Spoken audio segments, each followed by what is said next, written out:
Hello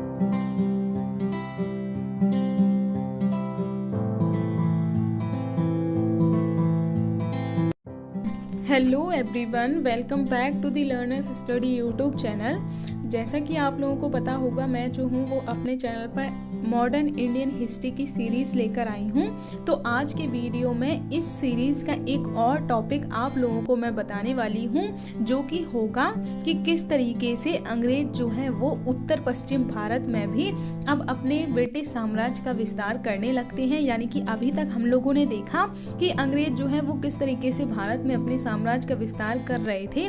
उन्होंने सबसे पहले बंगाल पर विजय प्राप्त की थी। बंगाल पर विजय प्राप्त करने के बाद फिर उन्होंने मैसूर के साथ युद्ध किया था। उसके बाद लास्ट वीडियो में हम लोगों ने मराठों के बारे में देखा था कि किस तरीके से अंग्रेज जो हैं वो आंग्ल मराठा युद्ध के द्वारा मराठों को पराजित कर देते हैं। तो इस तरीके से अंग्रेज जो हैं अब उनका जो ब्रिटिश साम्राज्य था वो एक बड़ा साम्राज्य बनता जा रहा था। और अब उत्तर पश्चिम वाला जो एरिया बचा हुआ था वो अभी भी अंग्रेजों के नियंत्रण से बाहर था। तो अब अंग्रेज जो हैं वो इस एरिया पर भी अपना कब्जा करने की कोशिश करने लगते हैं। तो वो किस तरीके से करते हैं, हम लोग आज के वीडियो में उसके बारे में बात करेंगे। और उत्तर पश्चिम भारत में हमें कौन कौन से प्रमुख राज्य देखने को मिलते थे, हम लोग उनके बारे में भी बात करेंगे। लेकिन अगर आप लोगों ने लास्ट वाले वीडियोस नहीं देखे हैं तो प्लीज़ पहले वो वाले वीडियोस जाकर ज़रूर देख लीजिएगा। उनका सबका लिंक आप लोगों को डिस्क्रिप्शन बॉक्स में मिल जाएगा, वहां से जाकर आप लोग देख सकते हैं। तो बने रहिए हमारे साथ for learn and study with learners study. चलिए अब हम लोग आज की वीडियो को स्टार्ट कर लेते हैं। तो सबसे पहले हम लोग अगर बात करें कि हम लोग देखेंगे जो कि उत्तर पश्चिम भारत में अंग्रेजों ने ब्रिटिश साम्राज्य का विस्तार किस तरीके से किया, तो वो हम लोग 3 पार्ट में देखेंगे। सबसे पहले हम लोग देखेंगे अफगानिस्तान वाला जो एरिया था, वहाँ पर अंग्रेजों ने अपने साम्राज्य का विस्तार किस तरीके से किया। तो अफगानिस्तान का जो हमें साम्राज्य देखने को मिलता था वो 1839 से लेकर 1842 के बीच में हमें अंग्रेजों के देखने को मिलता है कि इस टाइम पीरियड में अंग्रेज जो हैं वो अफगानिस्तान पर अपना नियंत्रण स्थापित कर लेते हैं। उसके बाद फिर हम लोग देखेंगे सिंध के बारे में कि सिंध पर किस तरीके से अंग्रेज अपने साम्राज्य का नियंत्रण स्थापित करते हैं। तो वो कब करते हैं, वो 1943 में करते हैं। तो ये आप लोग देख सकते हैं। उसके बाद फिर हम लोग पंजाब को देखेंगे। पंजाब भी एक काफ़ी बड़ा राज्य हुआ करता था उस टाइम पर अंग्रेजों के समकालीन राज्यों में। तो अंग्रेज जो है पंजाब का विलय किस तरीके से करते हैं तो वो हम लोग देखेंगे। और इसका जो टाइम पीरियड है वो 1844 आप लोग याद रख सकते हैं। इस टाइम पीरियड में अंग्रेज जो है वो पंजाब पर भी अपना नियंत्रण स्थापित कर लेते हैं। तो इन्हें हम लोग एक एक करके देखेंगे। तो सबसे पहले हम लोग अफगानिस्तान के बारे में बात कर लेते हैं। तो अफगानिस्तान के बारे में अगर हम लोग बात करें तो हम लोग देखेंगे कि अफगानिस्तान के संदर्भ में अंग्रेजों की किस तरीके की नीति थी। तो अफगानिस्तान के बारे में अगर हम लोग बात करें तो अफगानिस्तान जो है वो हमें रूस का पड़ोसी देश देखने को मिलता है। यानी कि उस टाइम पर जो रूस हुआ करता था उसकी सीमा अफगानिस्तान से लगती थी। और इंटरनेशनल लेवल पर अगर हम लोग बात करें तो उस टाइम पर ब्रिटेन और रूस के बीच में हमें लड़ाई देखने को मिल रही थी। तो इस वजह से अंग्रेज जो हैं उन्हें चिंता होने लगी थी। तो इस वजह से हमें देखने को मिलता है कि इस टाइम पीरियड में रूस और ब्रिटेन के जो संबंध थे वो अच्छे नहीं थे। और रूस के द्वारा भारत में प्रवेश तथा नियंत्रण का खतरा भी बना हुआ था। यानी कि अंग्रेजों को भय था कि रूस जो है वो अफगानिस्तान के माध्यम से भारत में प्रवेश कर लेगा और फिर भारत पर अपना नियंत्रण स्थापित करने की कोशिश करने लगेगा। तो इसलिए अंग्रेज जो हैं वो भयभीत हो रहे थे। इसीलिए उन्होंने अफगानिस्तान पर नियंत्रण करने की योजना बनानी शुरू कर दी। तो इस खतरे को रोकने के लिए अंग्रेज क्या करते हैं, साम्राज्यवादी महत्वाकांक्षा से प्रेरित होकर, यानी कि अंग्रेज जो हैं उनकी जो महत्वाकांक्षा थी वो साम्राज्यवादी थी, यानी कि वो अपने साम्राज्य का विस्तार करना चाहते थे। तो इस भावना से प्रेरित होकर ही अंग्रेज जो हैं उन्होंने अग्रगामी नीति का प्रयोग किया। अब ये अग्रगामी नीति क्या होती है, तो इस नीति के अंतर्गत अफगानिस्तान पर प्रत्यक्ष नियंत्रण करने की योजना बनाई गई और इसी के चलते युद्ध जो है वो शुरू हो गया। यानी कि अगर हम लोग बात करें, अंग्रेज जो है उन्होंने डायरेक्ट अफगानिस्तान पर नियंत्रण करने की कोशिश की। यानी कि उन्होंने पहले जो है अफगानिस्तान के साथ संधि या फिर अगर हम लोग बात करें अच्छे संबंधों के द्वारा नियंत्रण स्थापित करने की कोशिश नहीं की। उन्होंने डायरेक्ट युद्ध के द्वारा नियंत्रण करने की कोशिश की। तो इसे ही अग्रगामी नीति कहा जाता है। तो ये भी आप लोग याद रख सकते हैं। तो इसके जरिए हमें देखने को मिलता है कि युद्ध की शुरुआत हो जाती है और युद्ध का टाइम पीरियड मैंने आप लोगों को बता ही दिया। यहाँ पर आप लोग देख सकते हैं 1839 से लेकर 1842 तक। तो ये वाला हमें अफगानिस्तान का जो युद्ध देखने को मिलता है वो प्रथम अफगानिस्तान युद्ध यानी कि प्रथम अफगान युद्ध भी जिसे कहा जाता है वो देखने को मिलता है। उसके बाद फिर क्या होता है, अगर हम लोग इसके बारे में बात करें, इस युद्ध का परिणाम क्या हुआ, तो इस युद्ध में अंग्रेजों को व्यापक नुकसान होता है, यानी कि अफगानिस्तान जो है वो अंग्रेजों को बुरी तरीके से इस युद्ध में पराजित कर देते हैं, जिससे अंग्रेजों को काफ़ी ज़्यादा नुकसान हो जाता है। और उसके बाद अंग्रेज जो होते हैं वो कुशल आक्रमण्यता की नीति अपनाते हैं। इस नीति के बारे में अगर हम लोग बात करें तो इस नीति के अंतर्गत अफगानिस्तान की सरकार के साथ मित्रवत संबंधों की स्थापना पर बल देते हैं। यानी कि पहला जो अफगान युद्ध हुआ था उसमें अंग्रेज जो है वो डायरेक्ट अफगानिस्तान पर कंट्रोल करने की कोशिश करते हैं, यानी कि जब उन्होंने पहले अग्रगामी नीति अपनाई थी तो उसके अंतर्गत वो जो है वो अफगानिस्तान पर डायरेक्ट कंट्रोल करने की कोशिश करते हैं। लेकिन जब युद्ध में उनकी हार हो जाती है तो फिर वो सोचते हैं कि अफगानिस्तान जो है उस पर युद्ध के द्वारा नियंत्रण स्थापित नहीं किया जा सकता है, इसलिए वो फिर अपनी नीति चेंज कर देते हैं और दूसरी जो उनकी नीति होती है उसे कुशल आक्रमण्यता की नीति कहा जाता है। तो इस नीति के द्वारा अंग्रेज जो है वो अफगानिस्तान के साथ मित्रवत संबंधों की स्थापना पर बल देते हैं और ये वाली जो संधि है वो हमें देखने को मिलती है किस टाइम पीरियड में, तो इस टाइम पर जो गवर्नर जनरल था उसका नाम जॉन लॉरेंस था। तो जॉन लॉरेंस के जो गवर्नर जनरल था उसके काल में 1864 से लेकर 1868 में ये वाली जो नीति थी वो विशेष तौर पर चर्चा में दिखाई देती है। यानी कि जो टाइम पीरियड मैंने आप लोगों को बताया वो प्रथम अफगान युद्ध का था, लेकिन उस टाइम पर अंग्रेजों को व्यापक नुकसान हो जाता है और उसके बाद फिर वो जो है वो अफगानिस्तान में रूस के प्रभाव को देखते हुए अफगानिस्तान में रूस के विस्तार को रोकने के लिए दूसरी नीति अपनाते हैं जिसे कुशल आक्रमण्यता की नीति कहा जाता है। तो इसके तहत वो जो है वो मित्रवत संबंधों की स्थापना पर बल देते हैं। तो आप लोग इस गवर्नर जनरल का नाम भी याद रख सकते हैं। इस गवर्नर जनरल के टाइम पर ही हमें ये वाली जो नीति है वो काफ़ी ज़्यादा चर्चा में दिखाई देती है, तो इसका भी नाम आप लोग याद रख सकते हैं। तो इस तरीके से अंग्रेज जो हैं वो अफगानिस्तान के प्रति अपनी नीतियां अपनाते हैं और एंड में वो जो है अफगानिस्तान के साथ मित्रवत संबंध बनाए रखते हैं।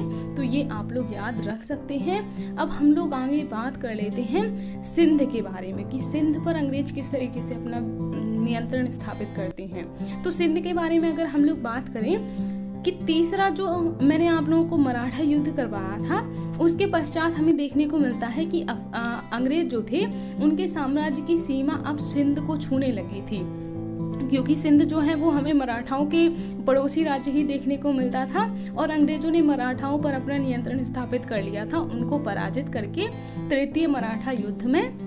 तो अब अंग्रेज जो हैं उनकी सीमा सिंध को छूने लगी थी। इसके बाद हमें क्या दिखाई देता है कि अंग्रेज जो है वो सिंध के साथ कई सारी नीतियां अपनाते हैं, कई सारी संधियां करते हैं, जैसा कि हमें 19वीं सदी के पूर्वार्ध में भी दिखाई दिया था।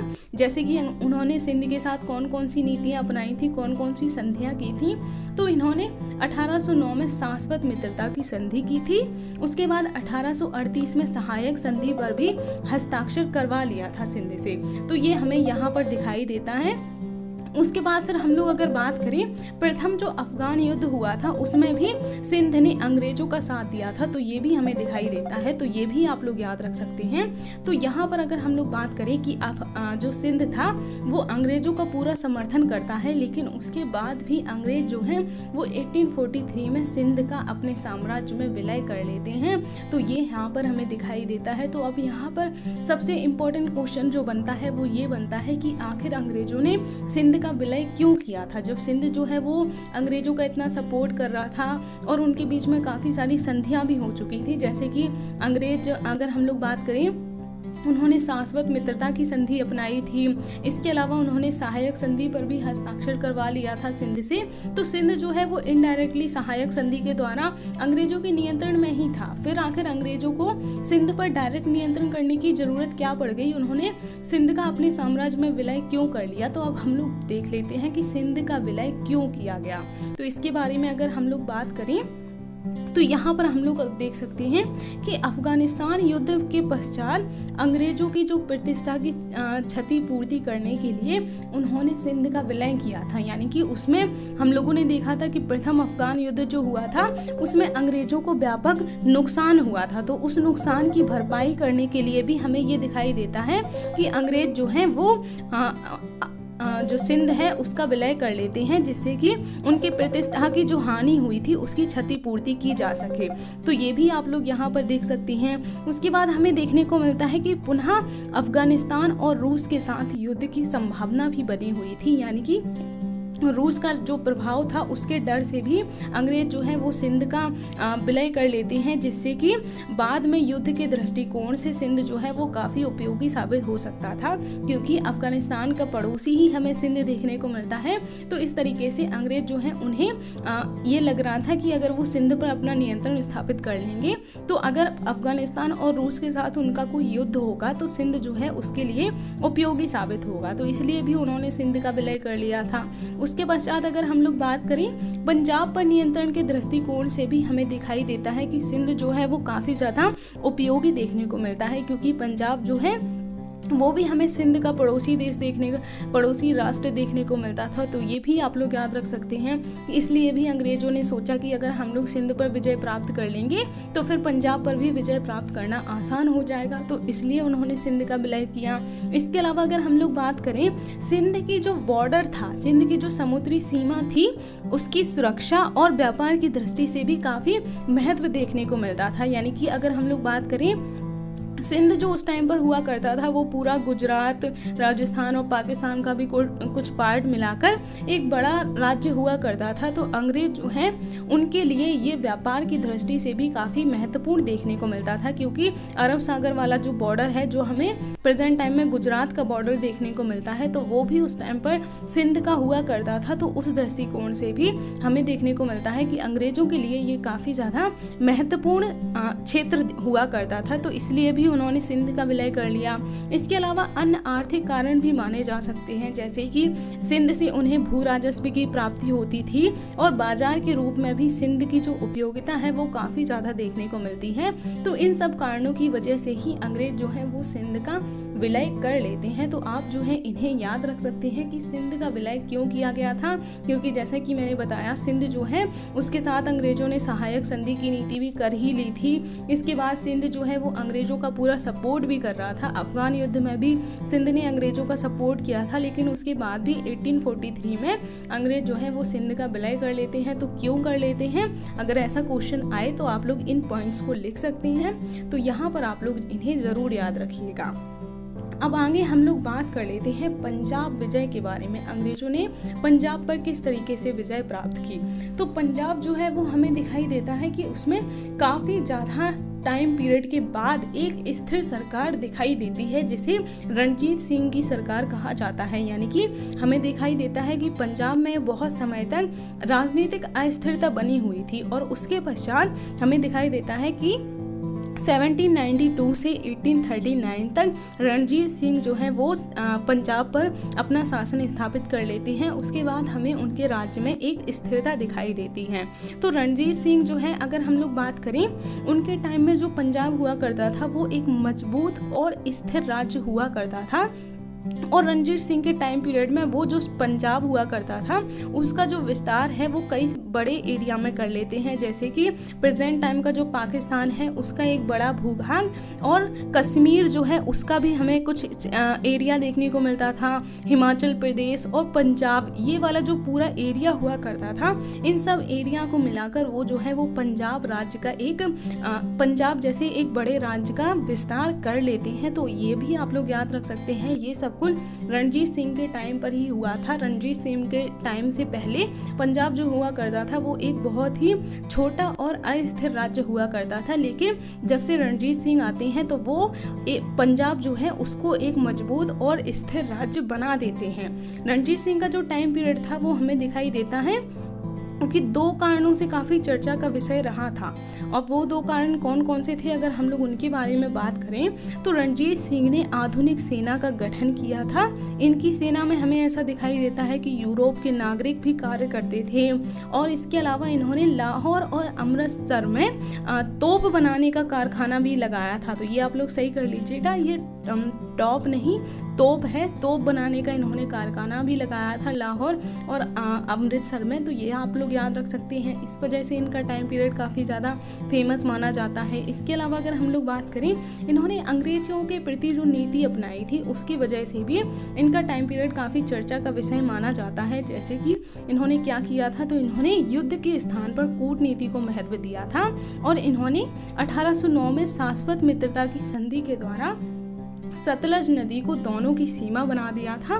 तो इसलिए हमें दिखाई देता है कि इन्होंने अंग्रेजों के प्रति भी काफ़ी अच्छी नीति बनाई थी, जिससे कि जब तक ये जीवित रहे थे तब तक अंग्रेज जो हैं वो इनके राज्य पर नियंत्रण स्थापित नहीं कर पाते हैं। तब तक हमें दिखाई देता है कि पंजाब जो था वो एक सुरक्षित राज्य देखने को मिलता था। लेकिन जब इनकी मृत्यु हो गई थी तो इनकी मृत्यु के 10 वर्षों के बाद ही हमें दिखाई देता है कि अंग्रेज जो है वो पंजाब का विलय ब्रिटिश साम्राज्य में कर लेते हैं। तो ये आप लोग याद रख सकते हैं एक बैकग्राउंड, एक पृष्ठभूमि के रूप में कि किस तरीके से पंजाब जो है वो कैसा राज्य हुआ करता था। वहाँ पर रणजीत सिंह जो थे इनका शासनकाल किस तरीके का था और इनके शासनकाल में इन्होंने पंजाब का किस तरीके से विकास किया था। तो ये भी आप लोग याद रख सकते हैं। अब आगे हम लोग बात करते हैं कि किस तरीके से इन्होंने पंजाब जो है उस पर विजय प्राप्त की थी। तो इन्होंने पंजाब के साथ 2 युद्ध किए थे। पहला था प्रथम आंग्ल सिख युद्ध जो कि 1845 से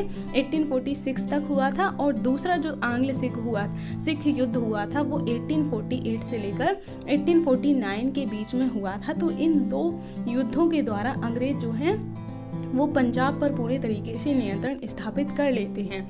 तो अब अगर हम लोग प्रथम युद्ध के बारे में बात करें तो इसमें हमें दिखाई देता है कि सिखों की हार हो जाती है लाहौर संधि के द्वारा। यानी कि अगर हम लोग बात करें पहले युद्ध में ही हमें दिखाई देता है कि सिख जो है वो अंग्रेजों से हार जाते हैं। अंग्रेजों ने सिखों को युद्ध करने के लिए उकसाया था और षड्यंत्र भी रचा था। उसी तरीके का षड्यंत्र जैसे कि हमें अभी तक के युद्धों में दिखाई दिया है कि उनके ही राज्य का कोई मंत्री जो हुआ करता था वो अंग्रेजों के साथ जाकर मिल जाता था और अंग्रेजों के साथ मिलकर षड्यंत्र रचाता था। तो यहाँ भी हमें यही देखने को मिलता है। इनका जो मुख्य सेनापति हुआ करता था सिखों का, जिनका नाम लाल सिंह था, वो अंग्रेजों की तरफ जाकर मिल जाते हैं और उसके बाद हमें दिखाई देता है कि युद्ध जब शुरू होता है वो लोग षड्यंत्र रचते हैं और युद्ध जो होता है उसमें हमें सिखों की हार दिखाई देती है और लाहौर की संधि के द्वारा युद्ध जो है वो समाप्त हो जाता है जिसमें अंग्रेजों की जीत होती है। उसके बाद फिर हमें दूसरा आंग्ल सिख युद्ध दिखाई देता है जिसमें पंजाब का ब्रिटिश साम्राज्य में विलय कर लिया जाता है। तो ये भी आप लोग याद रख सकते हैं। इस तरीके से हमें दिखाई देता है कि अंग्रेज जो हैं वो पंजाब का अपने साम्राज्य में विलय कर लेते हैं। तो अब पूरे भारत में अंग्रेजों का जो ब्रिटिश साम्राज्य था उसका विस्तार हो जाता है, लेकिन अभी भी कुछ एरिया रह जाते हैं। तो वो हम लोग देखेंगे नेक्स्ट वीडियो में कि किस तरीके से लॉर्ड डलहौजी जो है वो भारत के और जो भी एरिया बचे हुए थे उन पर भी अपना नियंत्रण स्थापित कर लेता है। तो डलहौजी की नीतियाँ किस तरीके की थी, उसने कौन सी नीति अपनाई थी और किस तरीके से वो भारत में ब्रिटिश साम्राज्य का विस्तार करता है, ये हम लोग जो है वो नेक्स्ट वीडियो में देखेंगे। तो आज की वीडियो को मैं बस यहीं तक रखती हूँ। आज की वीडियो में मैंने आप लोगों को बताया कि अंग्रेज किस तरीके से अफगानिस्तान, सिंध और पंजाब में अपने साम्राज्य का विस्तार करते हैं। तो ये आप लोग ज़रूर याद रखिएगा। तो मिलूंगी अब मैं नेक्स्ट वीडियो में। लेकिन अगर आप लोगों को वीडियो अच्छा लगा हो तो प्लीज़ वीडियो को लाइक कीजिएगा और प्लीज़ ज़्यादा से ज़्यादा लोगों को शेयर कीजिएगा। मेरे चैनल को सपोर्ट कीजिएगा, क्योंकि जितना आप लोग सपोर्ट करेंगे उतना ही बेहतर मैं काम करूँगी और मैं पूरा मॉडर्न इंडियन हिस्ट्री भी कंप्लीट करवाऊँगी, जैसा कि मैंने अभी तक एंशिएंट और मिडाइवल हिस्ट्री कंप्लीट करवाया है। तो प्लीज़ ज़्यादा से ज़्यादा मुझे सपोर्ट कीजिएगा, ज़्यादा से ज़्यादा लोगों को शेयर कीजिएगा और मेरे चैनल को ज़रूर सब्सक्राइब कर लीजिएगा। तो मिलूँगी अब मैं नेक्स्ट वीडियो में। तब तक के लिए धन्यवाद।